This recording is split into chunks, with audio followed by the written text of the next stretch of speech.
Thanks so much, Elise, and thanks to all of you for being here. We are excited to get together. We've been looking forward to this for some time. And as you know, there is going to be a big contrast. There is. Everyone can see it. As Elise noted, the polling indicates that. What all of us know intuitively, having been home in our districts and talking to people all across this country who are so deeply frustrated. And there's one truth really that stands out here, and it's really simple and clear for everybody to see. The American people gave the Democrats a chance, and what we have seen very clearly now is that they just simply cannot govern. And this week, as Elise said, is about preparing the Republican agenda so that when the American people give us that opportunity again, we will govern and we will be ready. When we say the Democrats can't govern, that is quite literally what we mean. I made a list this morning of just a few things that are going wrong right now. The tax return checks are delayed. Retail crimes are going unprosecuted.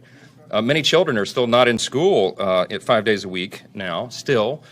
Even though the pandemic is in the rearview mirror, the Capitol complex remains closed to our constituents.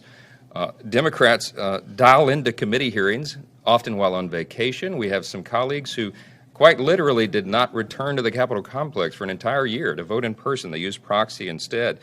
And in fact, to this day, there are many Democrat offices on Capitol Hill, and many of you who work on the Hill know this, you can attest to it. They remain shuttered with the lights off during working hours. I mean, they just can't be trusted anymore to fulfill even their most basic responsibilities. So job number one for Republicans will be to actually make the government work for the people again.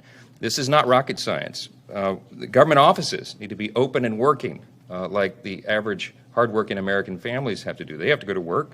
Government should as well. Schools ought to be open every day, not 3 or 4 days a week, but 5 days a week. Law enforcement should be supported, and our laws need to be enforced and not ignored. We've been seeing the opposite of all that right now. When Democrats can be bothered to come to work, of course, what we get from them, they spend their time doing PR control.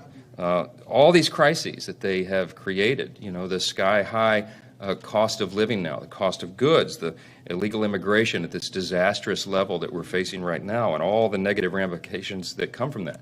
Rising crime in all of our cities and record drug overdoses, and most tangibly that we're hearing right now from everywhere, everyone, and all of us feel it, is skyrocketing gas prices. Instead of getting to work to solve all these problems, Democrats are content to try to manage the fallout with political spin. But nobody's buying it. We can see with our own two eyes. We feel the pain acutely, and there's no amount of political handiwork that can make that go away. On inflation, for instance, they said they started to try to tell us a couple months ago it was just transitory. And then the spin changed, the message changed. Then they said it was only affecting the wealthy. And then the message changed again. They blamed it on the grocery stores. They said it was the grocery store's fault. Now, of course, it's Vladimir Putin's fault. No one is buying this. This is what we say on our side all the time. Narrative control is not a governing strategy. Instead of excuses, Americans need solutions. So Elise mentioned the 7 task forces. They've been working very hard. We're here this week to pull all of that together. We will be formulating a grand plan, so to speak, to roll out to the American people, and we're all very, very excited about that. We're going to be ready on day one to begin reversing all this damage that's been done, that will have been done now in 2 years, before the people give us the opportunity to govern again. We'll be ready. We're excited about it, and we can't wait.